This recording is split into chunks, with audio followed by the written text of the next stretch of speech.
नमस्कार, स्वागत है आपका आज की इस दमदार वीडियो में। इस वीडियो में मैं आपसे पूछने वाला हूँ टॉप 10 करंट अफेयर जो आपकी Bihar police, UP police, Madhya Pradesh police या फिर आप किसी भी तरह की पीसीएस की तैयारी कर रहे हैं तो काफ़ी महत्वपूर्ण है, तो वीडियो को अंत तक जरूर देखिए और चैनल को सब्सक्राइब जरूर करिएगा।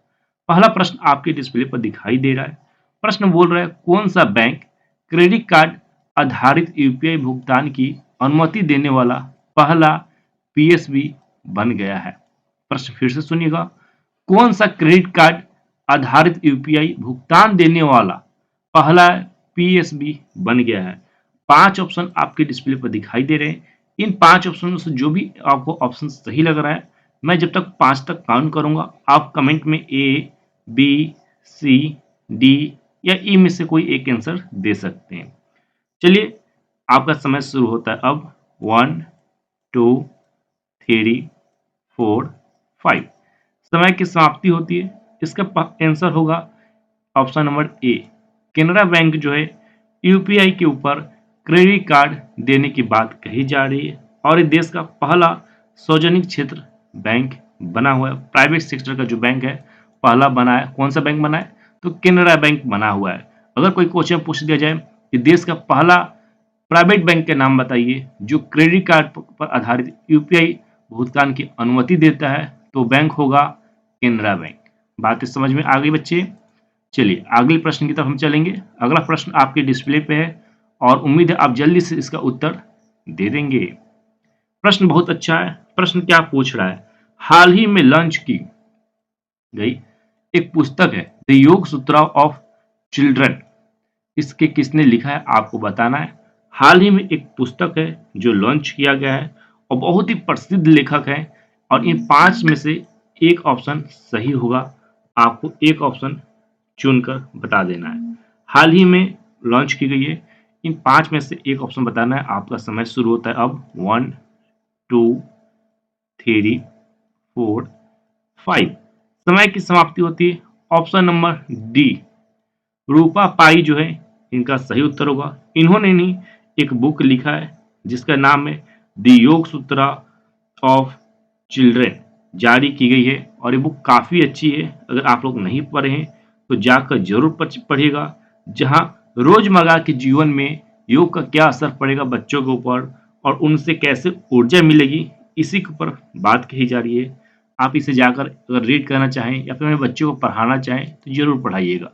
चलिए अगले प्रश्न की तरफ बच्चे आते हैं। अगला प्रश्न आपके सामने है और ये प्रश्न महत्वपूर्ण हो सकता है आपके लिए आने वाले एग्जाम में, क्योंकि ये बात हो रही है जीडीपी की। किसकी बात हो रही है? जीडीपी की, पैसे की लेन देन की बात हो रही है। प्रश्न क्या पूछा है? फाइनेंशियल ईयर 2023 की चौथी तिमाही में भारत का चालू खाता घटकर होगा जीडीपी कितने प्रतिशत तक रह गया है, आपको बताना है। क्वेश्चन बोल रहा है कि फाइनेंशियल ईयर की चौथी तिमाही में भारत का चालू खाता घटकर कम हो गया है, कितना जीडीपी हुआ है आपको बताना है। इसका सही उत्तर होगा, आप 5 तक मैं काउंट करूंगा उसके बाद मैं आपको बता दूंगा। 1 2 3 4 5 इसका सही उत्तर होगा ऑप्शन नंबर ए। 0.2% घटा है चौथे तिमाही में भारत का चालू खाता दर। कितना घटा है? तो 0.2% घटा है। आपको बता दें भारत का चालू खाता जो है वो वित्त वर्ष 2023 की चौथी तिमाही जो कि होगी जनवरी से मार्च के बीच, कब से कब होगी? तो जनवरी से मार्च के बीच हुई। इसमें कम कितना हुआ है? तो 0.2% कम हुआ है, जो पिछले तिमाही से देखा जा रहा है काफी अच्छी है। इससे पहले कम दर्ज की गई थी 2013 में जो कि 2% था और 2012 में 1.2% था। ये सारे पीडीएफ आपको हमारे टेलीग्राम, उसके अलावा आपको हमारे व्हाट्सएप नंबर पर मिल जाएगा जिसका लिंक डिस्क्रिप्शन में आपको दिए गए हैं, तो आप वहां से संपर्क कर सकते हैं। चलिए अगले प्रश्न पे बच्चे आते हैं। अगला प्रश्न आपके डिस्प्ले पे बहुत अच्छा प्रश्न है और इसका उत्तर आप सब बहुत अच्छे से देंगे ऐसा उम्मीद मैं कर रहा हूँ। चलिए फिर से मैं इस प्रश्न के लिए आपको 5 सेकंड का टाइम दूंगा। क्वेश्चन क्या पूछ रहा है हम लोग देखते हैं।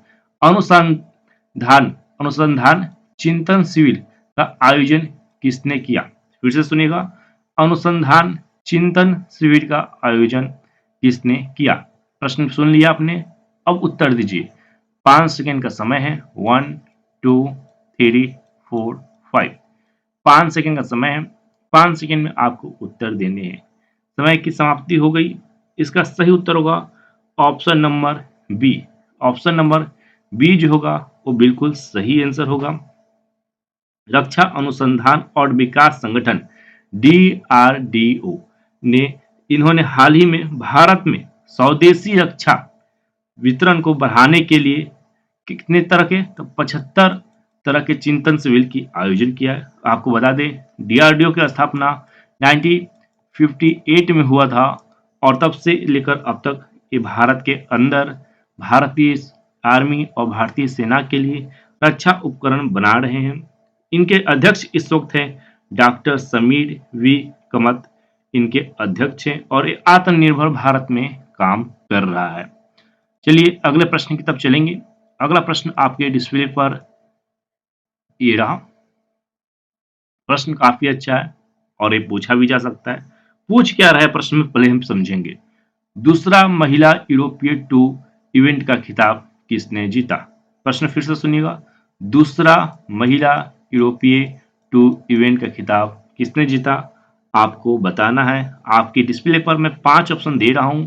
1 2 3 4 5। इन 5 ऑप्शन में से आपको एक ऑप्शन सही चुनना है। इन 5 ऑप्शन में से एक ऑप्शन आपको सही चुनना है। तो इसका सही उत्तर होगा option number C. Option number C जो होगा सही उत्तर होगा दीक्षा डायगर। दीक्षा डायगर जो है इनको दूसरा महिला यूरोपीय टूर इवेंट का खिताब जीते हैं इन्होंने। और ये 22 वर्ष की हरियाणा की रहने वाली हैं। हरियाणा की रहने वाली इनकी उम्र है 22 और इन्होंने खिताब जीता है। इससे पहले दीक्षा ने 2019 में अपना पहला खिताब यूरोपीय टूर इवेंट का जीत चुकी और इनका दूसरा खिताब यही है जो 2023 में जीता है। इन्होंने अब तक कुल 2 बार खिताब जीता है। जीतने वाले को 30,000 यूरो राशि जो होती है वो दी जाती है। कितनी राशि दी जाती है? तो 30,000 यूरो की राशि दी जाती है। चलिए अगले प्रश्न की तरफ चलेंगे। अगला प्रश्न आपके डिस्प्ले पे है। प्रश्न क्या बोल रहा है उससे हम समझने की कोशिश करेंगे। प्रश्न बोल रहा है राष्ट्रीय सांख्यिकी दिवस 2023 29 जून को किससे सम्मानित किया गया? आपको बताना है। राष्ट्रीय सांख्यिकी दिवस 2023 को 29 जून को किसे सम्मानित किया गया? आपको बताना है। आपके डिस्प्ले पर 5 ऑप्शन है, इनमें से एक ऑप्शन आपको सही चुनने हैं। आपका समय शुरू होता है अब। 1 2 3 4 5। 5 यहाँ पर हो चुकी है। इसका सही उत्तर होगा ऑप्शन नंबर ए। प्रशांत चंद्र को चुना गया है। राष्ट्रीय सांख्यिकी दिवस के ऊपर 29 जून को जो मनाया जाता है उनको सम्मानित किया गया है। काफी अच्छी यहाँ पर बात है। चलिए अगले प्रश्न की तरफ चलेंगे। अगला प्रश्न आपके डिस्प्ले पर जो कि 7वां नंबर प्रश्न होगा। प्रश्न काफी अच्छा है। पूछ क्या रहा है हम पहले देख लेंगे। किस देश ने विदेशी श्रमिक के लिए डिजिटल मोनोमेट स्टेजी की शुरुआत की? आपको बताना है। पहला क्वेश्चन 7वां नंबर क्वेश्चन है। इसका उत्तर आपको देना है। हाल ही में किस देश ने, आपको बताना है, श्रमिकों के लिए डिजिटल नैनोमेड स्टेजिक की शुरुआत की? आपको बताना है। इसका सही उत्तर आपको कमेंट बॉक्स में देने हैं। आपके समय शुरू होते हैं अब। 1 2 3 4 5। आपके समय शुरू होते अब। इसका सही उत्तर होगा option number C Canada. Option number C जो होगा कनाडा, ये बिल्कुल सही उत्तर होगा। चलिए अगले प्रश्न की तरफ हम चलेंगे। अगला प्रश्न आपके डिस्प्ले पर ये रहा। इसका उत्तर आपको देना है जो कि प्रश्न संख्या है 8। प्रश्न काफी अच्छा है। प्रश्न पूछ रहा है नवीनतम ऊर्जा संक्रम सूचांक में भारत का स्थान क्या है? आपको बताना है। नवीनतम ऊर्जा संक्राम में जो रैंकिंग निकली इसमें भारत का स्थान क्या हुआ है? आपको बताना है। आपके डिस्प्ले पर 5 ऑप्शन दिए गए हैं। मैं टाइम की काउंटिंग कर देता हूं। 1 2 3 4 5। समय की समाप्ति होती है। आंसर जो होगा बी 67 रैंक पर भारत इस वक्त दुनिया भर में आया है? प्रथम स्थान इसका आया है स्विट्जरलैंड का। चलिए अगले प्रश्न की तरफ चलेंगे। अगला प्रश्न आपके डिस्प्ले पर है। इसका जो प्रश्न संख्या होगा वो होगा 9। सेकेंड लास्ट प्रश्न है, इसे हम जल्दी से देख लेते हैं। प्रश्न क्या बोल रहा है पहले उसे हम समझेंगे। बोल रहा है विश्व बैंक के वर्तमान अध्यक्ष का नाम बताएं जिन्हें 2023 में महान प्रवासियों की सूचना के नाम से शामिल किया गया है। आपको बताना है विश्व बैंक के जो इस वक्त के अध्यक्ष हैं उनका नाम बताना है और इसका सही आंसर होगा ऑप्शन नंबर 1 2 3 4 5 करके मार देंगे बी। सही आंसर होगा ऑप्शन नंबर बी। ये भारतीय मूल के नागरिक थे और इन्हें विश्व बैंक का अध्यक्ष भी बनाया गया है। अभी भारतीय मूल के अमेरिकी नागरिक आप इन्हें बोल सकते हैं, ठीक है, जो कि है अजय बंगा। अजय बंगा कहाँ का रहने वाले हैं? भारतीय मूल के अमेरिकी नागरिक। चलिए अंतिम और आखिरी प्रश्न की तरफ हम लोग चलेंगे। अंतिम और आखिरी प्रश्न क्या बोलता है आपको बताते हैं। किस मंत्रालय ने दुनिया के सबसे बड़े शहर स्वच्छ सर्वेक्षण 2023 का 8वां संस्करण लॉन्च किया? आपको बताना है। इसका सही उत्तर क्या होगा आपको कमेंट बॉक्स में बताना है। इसका सही उत्तर क्या होगा आपको कमेंट बॉक्स में बताना है। आपके डिस्प्ले पर 5 ऑप्शन दिखाई दे रहे हैं। इन 5 में से आपको सही उत्तर देना है। 1 2 3 4 5। समय की समाप्ति होती है। क्वेश्चन क्या था आपको बताना है किस मंत्रालय ने दुनिया का सबसे बड़े शहर स्वच्छ सर्वेक्षण 2023 का 8वां संस्करण लॉन्च किया? इसका सही उत्तर होगा ऑप्शन नंबर सी, आवास और शहरी मामलों के मंत्रालय ने लॉन्च किया है और 10 करोड़ की इनामी राशि 10 करोड़ नागरिकों को इसमें शामिल किया गया है। इसकी शुरुआत 2016 में हुई थी। इसकी शुरुआत 2016 में हुई थी और इस वक्त ये 8वां संस्करण लॉन्च किया गया है जहां बोला गया है मेरा शहर मेरा पहचान। इसका स्लोगन है मेरा शहर मेरा पहचान।